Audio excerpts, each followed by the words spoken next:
So we're in Basi Legani, Tafshin Yud Zayin, and we're using these little booklets today, so we're on page Yud Dalid. Okay, we're in the middle of chapter 2 in the Maimer. So just to bring us back up to speed, the Rebbe turned his attention to this year's chapter, the 7th chapter, and we know from the Basi Legani's Kol Hashvin Chavivin, the 7th is beloved, and this year we're learning the 7th chapter of the series. So in chapter 7, the previous Rebbe writes in his Maimer, in chapter 6 he talks about the word keresh, and how the word keresh is made up of 3 letters, kuf, resh, and shin.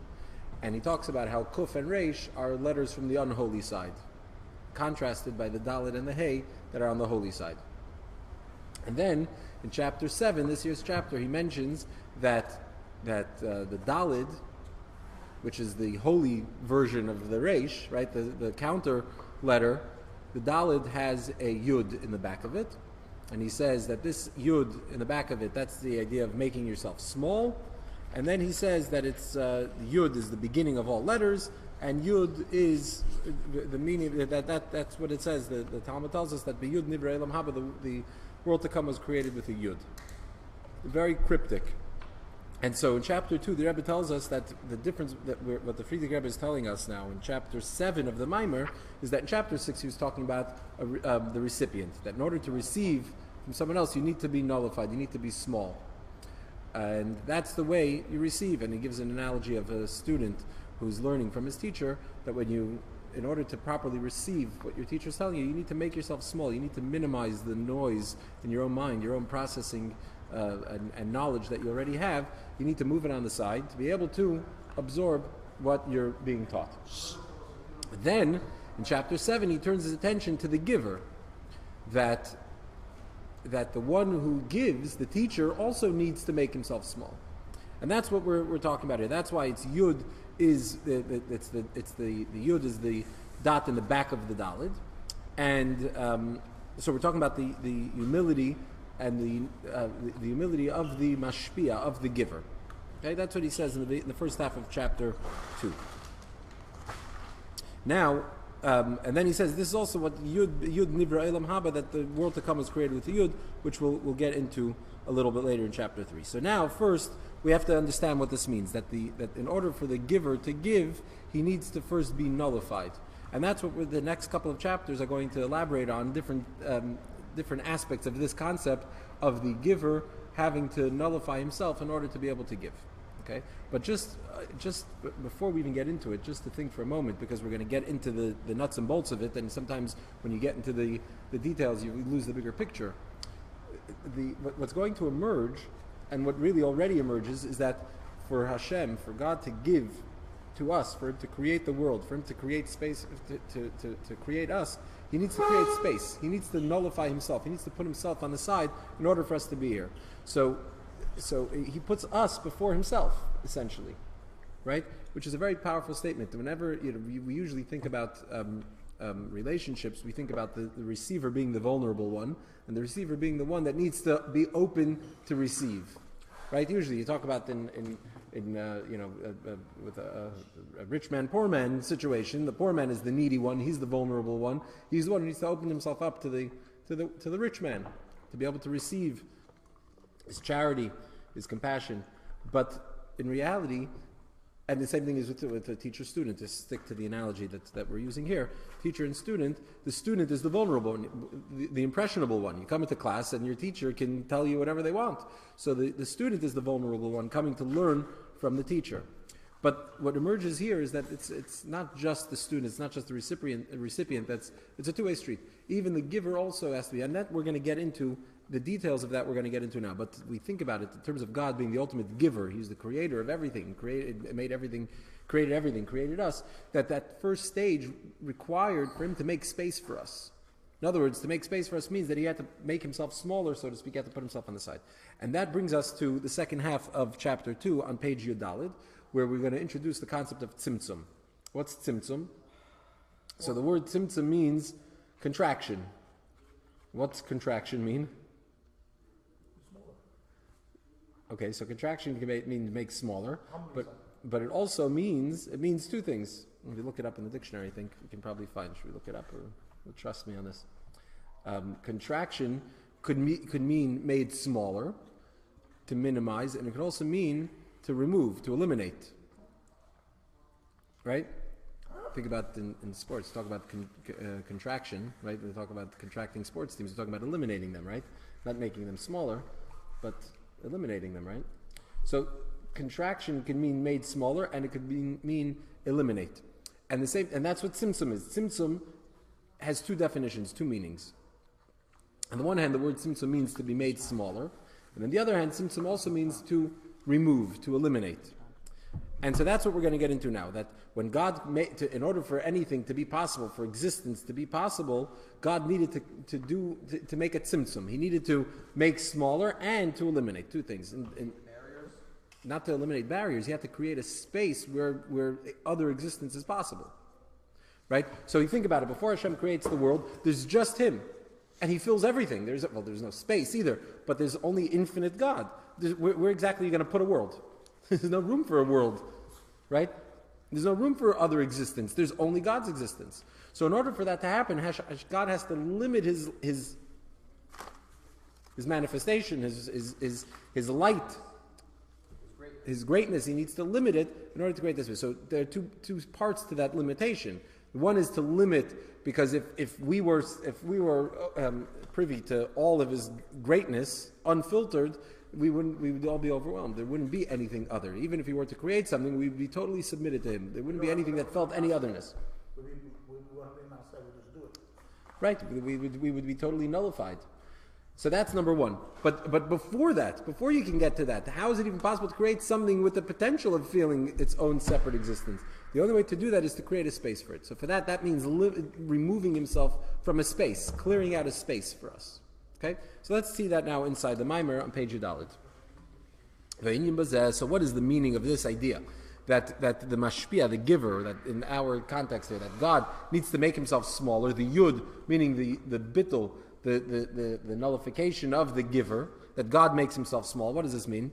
Right? Sheklolos in yud, the idea of the yud, as iras garma, which as we said means making yourself smaller. Shehu inyan habitul betachlis. This is total nullification. So what is this in Yonei Eitzel Mashpia? What is this as it relates to God? So that is who had tzimtzum. This means tzimtzum, which as we explained what tzimtzum means. Tzimtzum could mean made smaller, like you pointed out, but also tzimtzum to the extent va'ad lesiluk legamri. Tzimtzum meaning the other meaning of tzimtzum, which is total removal from that space, clearing a space. It's impossible that. We'll get to that. We'll get to that. It's only through this total removal, where God clears out a space, that that existence is possible. Okay, so that's the meaning of the yud by the mashpia, meaning Hashem's bittul, God's bittul, his nullification for us to exist, means that tzimtzum, the idea of removing himself from a space. You fill all your space. Think about ourselves.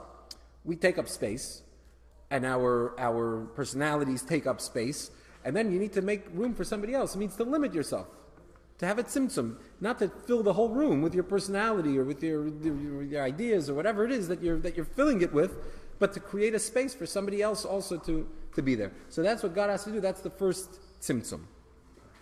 Obviously, as you mentioned, Chassidus tells us that, the Rebbe tells us in Tanya, that the tzimtzum is not literal. It's not a literal empty space, because there's nowhere void of God, even within the tzimtzum, and even after the tzimtzum. I'm sorry. I'm sorry?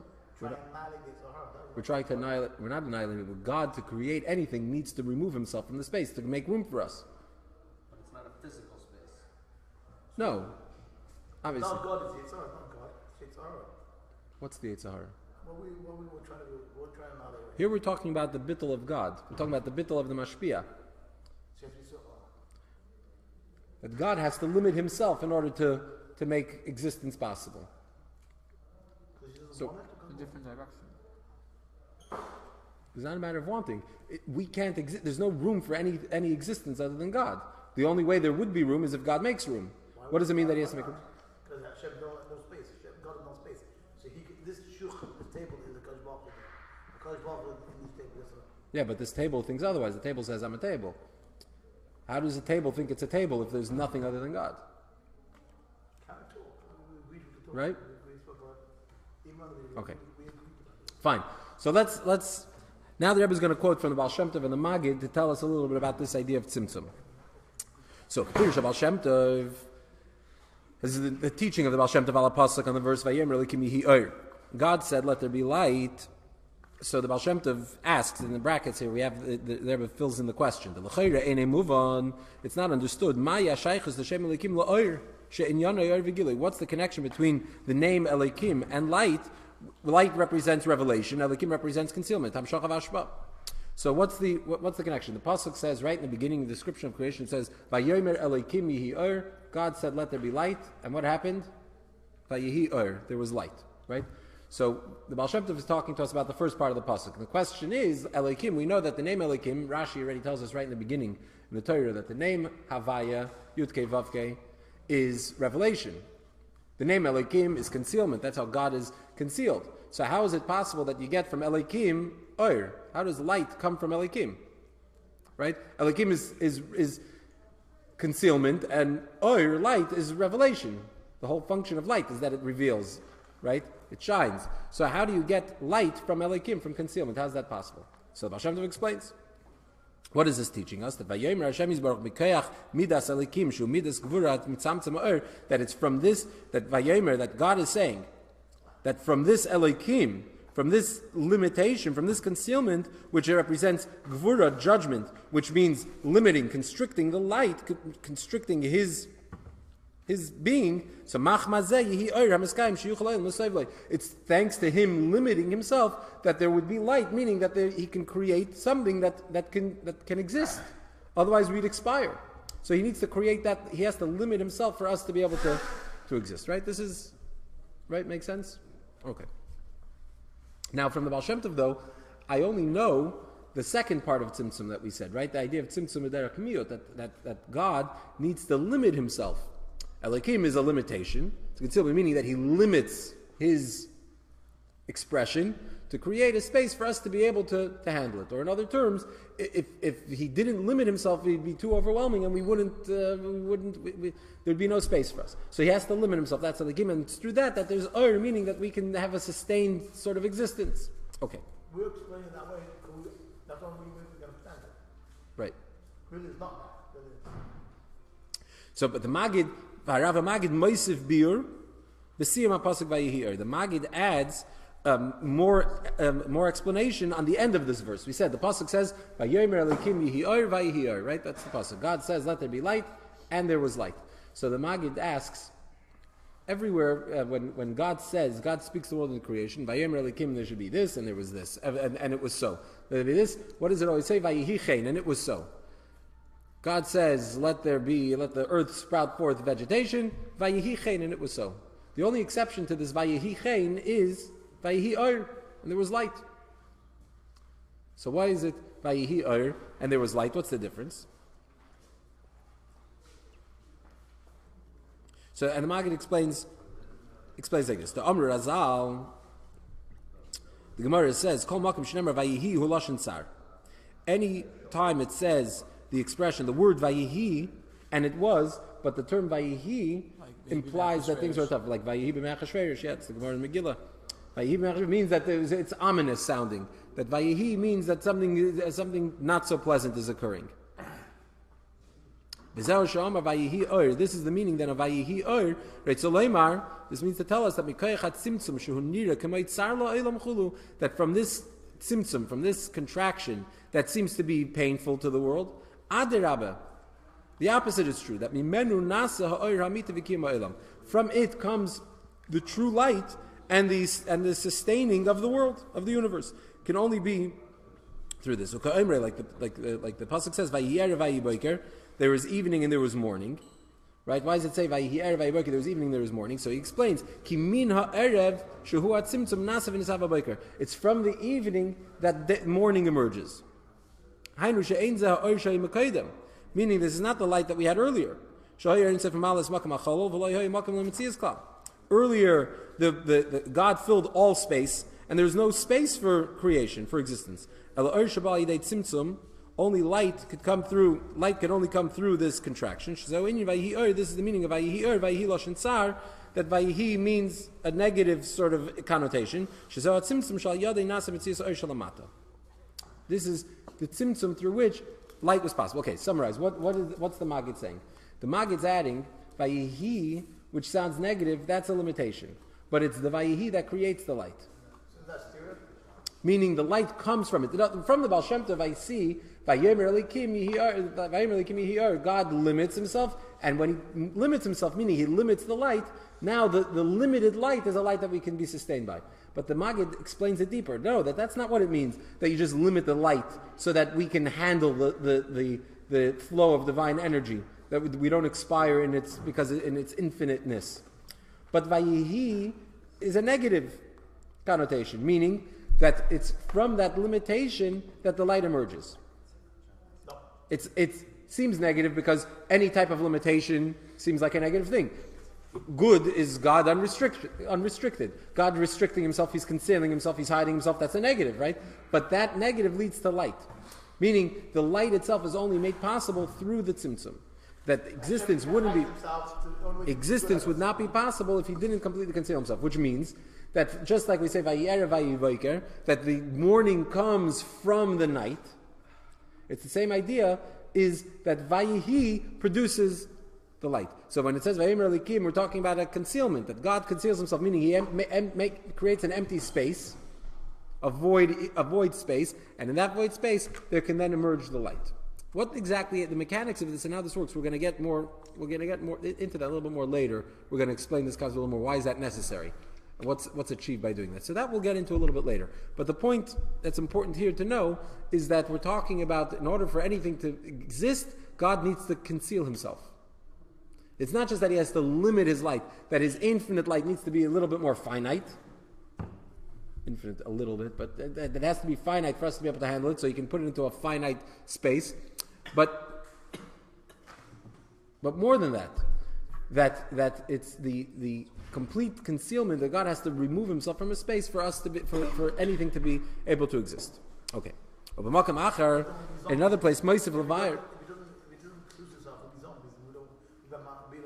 Right. Yeah. But now, so once we say though that the light comes from the Vayihi, that the light comes from the concealment, so you're going to think to yourself, one second, if that's the case, so there's like a disconnect between creator and creation.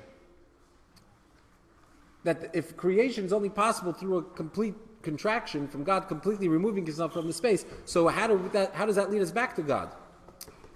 Then there's a gap. He's removing himself from that space and putting us in that space. So it's something new.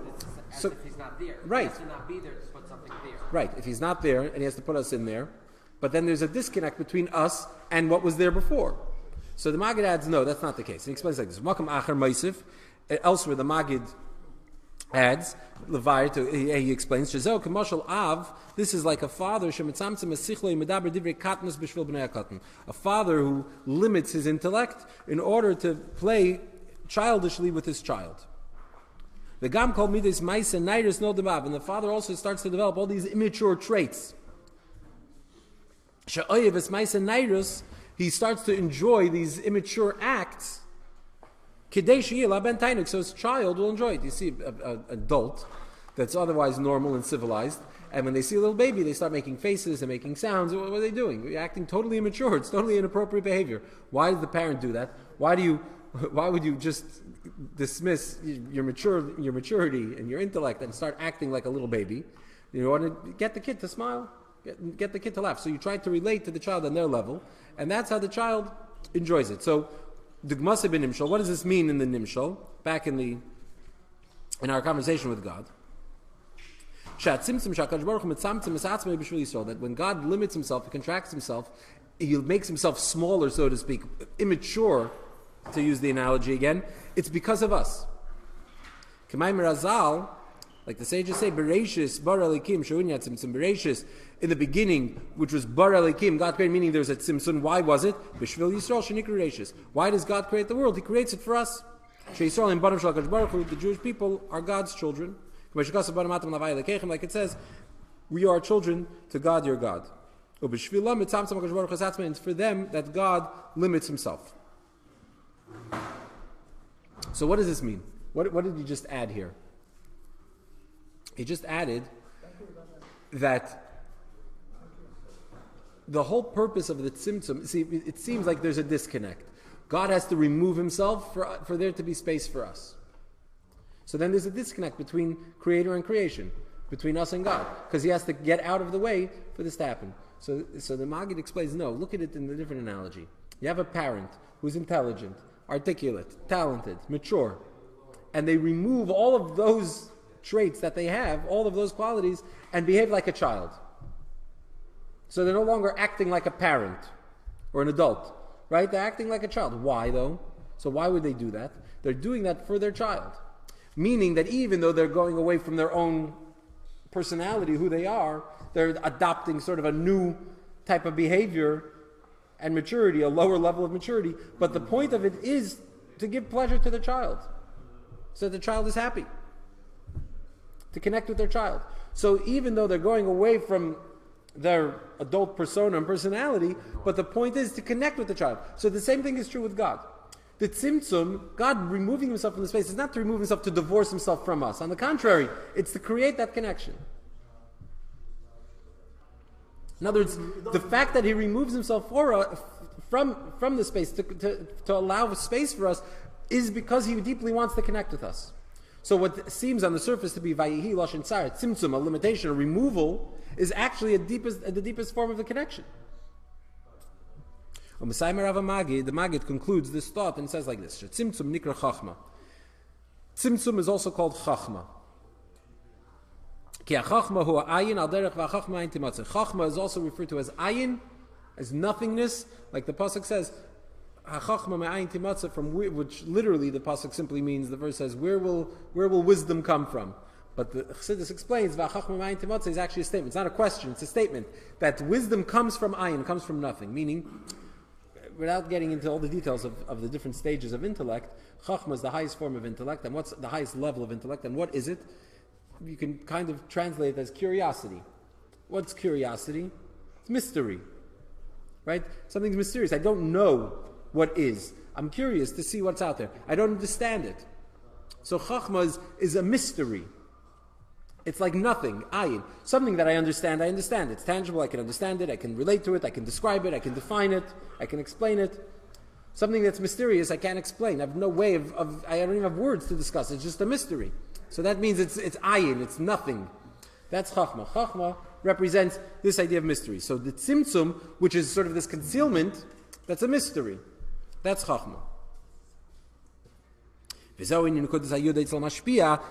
brings us full circle to the point that the yud, as it relates to the mashpia, to the giver, similar to the yud that we said by the makabel, by the receiver, which is the abitul daziris garma.